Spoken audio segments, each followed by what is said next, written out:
It's our way of giving back to them. Disney's spirit of generosity can be traced back to, you guessed it, the guy with his name on the gate. In the 1930s, Walt Disney started visiting children in the hospital, often with beloved characters in tow. Today, Disney gives back in a myriad of ways. So in our Castle of Miracles, every child, they write their name on a gold star. In the middle of the night, the Star Fairy swoops down and gathers up all the stars and puts them on the ceiling of the castle. This is Give Kids the World. 89 whimsical acres of joy and encouragement here in Central Florida, where families with seriously ill children see wishes come true free of charge. For more than 30 years, 176,000 children and their families have known happiness because of this place. We celebrate Halloween every Monday so they can go trick-or-treating. We celebrate Christmas every Thursday. Santa's here. We make it snow on the avenue. We give out toys. And maybe the biggest wish come true is when the kids get to go to Walt Disney World. That partnership with Give Kids the World in itself is a dream come true, from the financial to the experiential. When the kids visiting want to go to Disney, the park gets them right in and right to the front of every line for free. And there's so many incredible stories how cast members have gone above and beyond. And there's one that just sticks with me. It's a little girl named Cadence. Well, she'd gone to Disney the first day and she discovered churros. Well, that became the love of her life. And so her dream then was she wanted to eat churros and wave to Minnie Mouse at the 3 o'clock parade.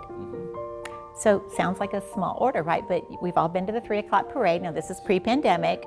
So they were in the sea of people and she was eating a churro, and a cast member spotted her Give Kids the World button and ushered them to the front. And there she was sitting, eating her little churro, and Minnie Mouse comes by and she gets to wave at Minnie Mouse. And 4 hours later, she's gone. The next day, the family woke up and all they wanted to do was to go back and find that cast member and thank him for making her wish come true. But if that cast member hadn't spotted that button, then it'd have been just as easy for him in all those throngs of people, right? Just to go, nothing, just do nothing, just keep the crowd under control. But he didn't. He spotted Cadence and made that happen for her, and it changed their lives. $0.5 million. Cast members create more than incredible experiences at the parks, and they do it in the community too, through the Volunteers Program. Since 1983, this program has given hundreds of local charities critical man-hours and resources.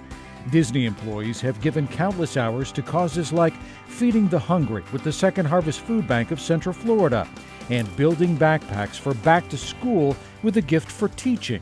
The catalog of organizations helped is too long to list. I have a whole bunch of these. In 1964, Gene Columbus was a stand-in actor in the Disney movie The Misadventures of Merlin Jones.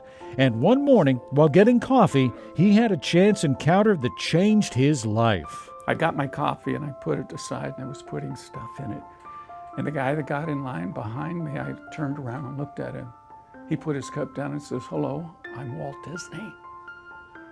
And then he started asking me questions. Where I was from, to this day, I have no recollection of what I said to him.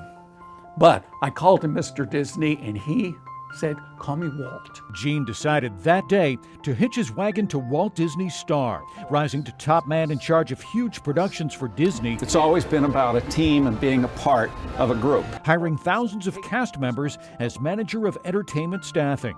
Gene was also a decision maker in Walt Disney World's charity and philanthropy, deciding who gets what and how much. And I've been in those meetings where we had to talk about where these dollars needed to go. And I would be the first to say, yeah, it would be nice for us to get the arts.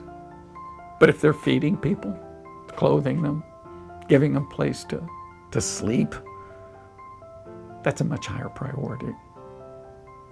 But once they're there, we would like just a little bit of time to go in and feed their spirits. God made some of us strong to help those that are not. And that's what we have to continuously remind ourselves.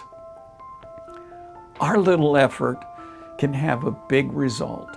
A little giving from us to somebody that has nothing could be huge.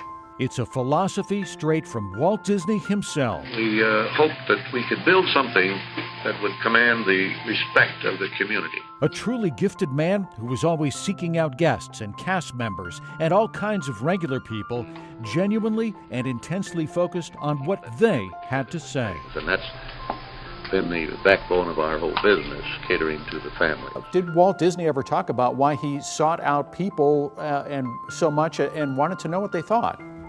Sure, Walt was very aware of the fact that he needed to listen. He was a very good listener, perhaps better than any other trait. Walt was someone who really listened to the public. He listened to the people that were coming to Disneyland. He listened to the people that were seeing his films in theaters. Taking that feedback allowed him to plus his park, right? That understanding of you can always do something better. There's always more that can be built. So I think it's natural that people look to Walt as an inspirational source. And probably today why we still do the same.